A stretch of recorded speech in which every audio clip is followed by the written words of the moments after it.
Welcome back, guys. Or if you're new to my channel, this is Automotive Anonymous. That's my Toyota RAV4. And honestly, I can't believe it's already been 3 months since I bought this. It replaced the Subaru Outback Wilderness. And while this is not necessarily an upgrade over that vehicle, I do like it a lot. It's really refreshing. And I've kind of missed being in a Toyota because I haven't owned one for about 7 years now. So today I'm going to share a 3-month and over 4,000 mile update video on how well the RAV4 Hybrid has done. What do I like about it? What do I not like about it? Have there been any major regrets or issues that my example has had? And what are my thoughts on buying one of these before they're gone in the next half year or so? Or should you wait for the 2026 redesigned, refreshed RAV4? So if you guys get anything out of this video, please consider liking it. Comment your thoughts and opinions below. Otherwise, let's get right into it. First of all, we need to talk about what we already know about the new generation 2026 Toyota RAV4. That's probably going to be available by the end of this year or early 2026. Toyota, they don't do a lot of change. The RAV4, it's a proven platform. So what we know, basically without a doubt about the new generation, is it's going to be really popular. It's not going to be much more than a refresh, redesign over this current generation because Toyota's not going to mess with the good thing. Well, we do know about some other countries that sell the RAV4 because only about 40% of RAV4 sales are in the United States. Is some other countries have already dropped the gas non-hybrid option.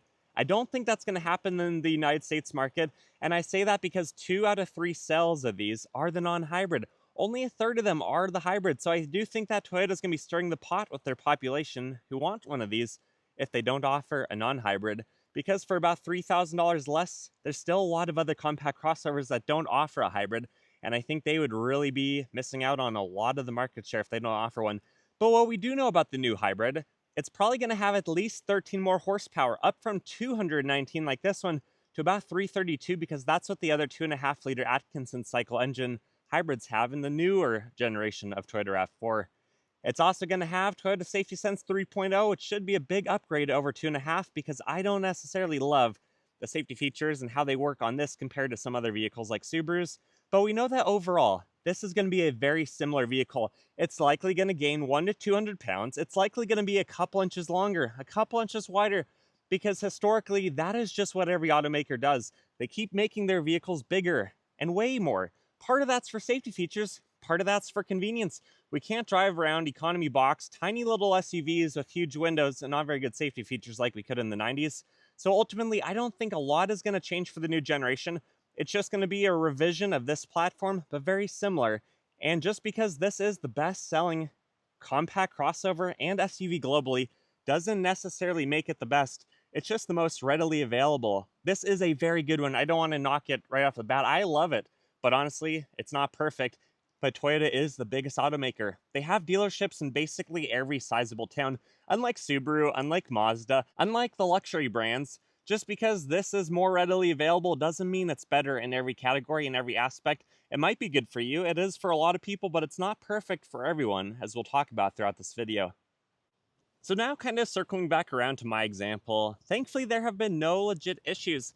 It still has a perfectly intact windshield and sunroof, no cracks, not really any excessive creaks. Some of the creaks I originally noticed with this vehicle, it seems like a lot of them have gone away. And that was even with the vehicle unloaded, so it wasn't like things were rattling around, but maybe whatever quality issues there were, maybe they just kind of settled into place. I've driven this now in a lot of different examples, on highway, through mud, through snow, through a lot of things, not necessarily a ton of gravel, but most of its miles are on the interstate. Some of you guys have asked about the black, shiny painted fenders. Mine don't really have any rock chips. I know it's kind of hard to detect on this day where the vehicle's not necessarily clean, but honestly, everything looks really good. The paint looks fantastic, and when the vehicle is dirty, because it is the sky silver metallic, I still think it looks really good, and I'm thankful for that. But also, I kind of have a bias towards silver and black vehicles. I just like that color scheme quite a lot. And this is honestly still really fun to drive, even though it's only 219 horsepower, even though technically it has a CVT. It's actually a really fun, really refreshing vehicle. Having the low-end torque from the electric motors is just quite frankly quite fun. It's also cool driving in EV mode, trying to drive up to sometimes 40 miles per hour in that, and just being able to creep around and listen to the spaceship sounds of it. I just think it's really fun. It's just a nice change.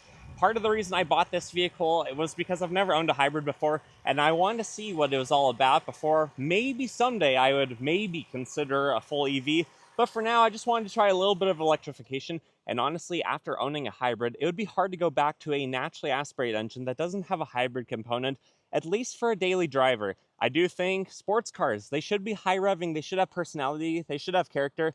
This engine, because of the hybrid system, I think it has a lot more character than just the, exhausted, kind of apathetic droning noise it can make if you just have to rev it out to actually get up to speed. But with the hybrid components, it makes it fun, it makes it a little bit more engaging.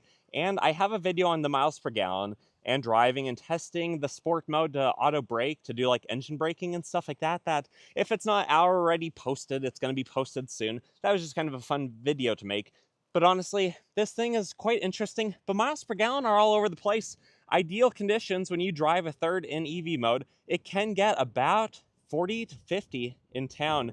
But that's only when you are driving in EV mode, so on the highway you're never going to get that. Interstate speed, it's been as bad as 26 and as good as about 34, but that is with a light-duty all-terrain tire.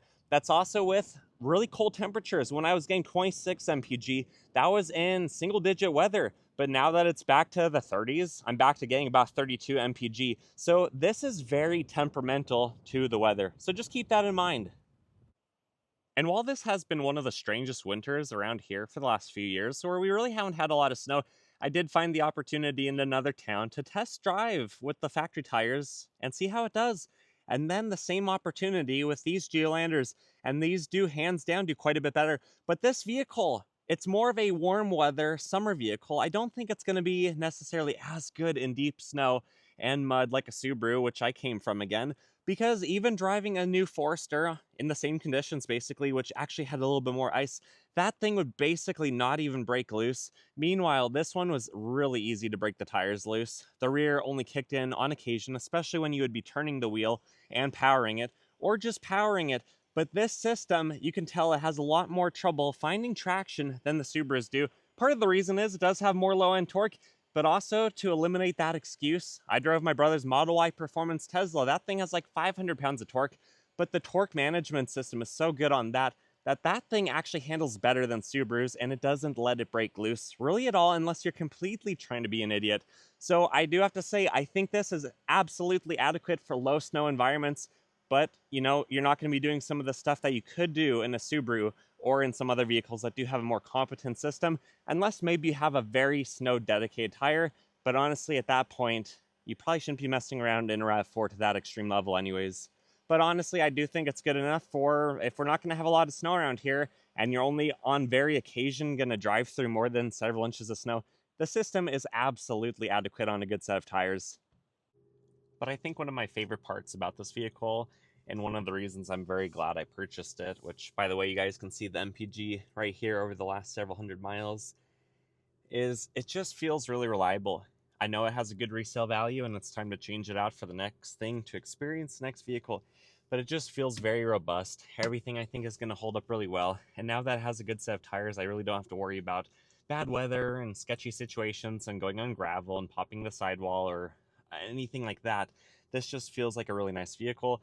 The heated steering wheel, the heated seats, the wireless Apple CarPlay, it's just awesome. This is just really fun. It's very peace-giving to drive it, and honestly, I enjoy it a lot, especially the fact that the base non-hybrid LEs you can get for like 30 grand.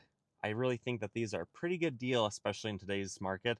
And honestly, the RAV4 has kept up with inflation while delivering a better product, more safe, more features than it ever has in the past, while not going beyond inflation, which that's pretty cool that it spans since the first generation in the mid 90s like that. So ultimately, guys, I'm actually really impressed and really happy with this purchase. I think for around $38,000 of the MSRP, which I did get a discount on, this is a really good vehicle. It does everything that I want. It's fun to drive, at least fun for being a crossover and an economy car, not a dedicated sports car or anything. And it just does so many things quite well. I understand why so many people buy them, and the nice thing is, if you don't like it, the resale value is fantastic.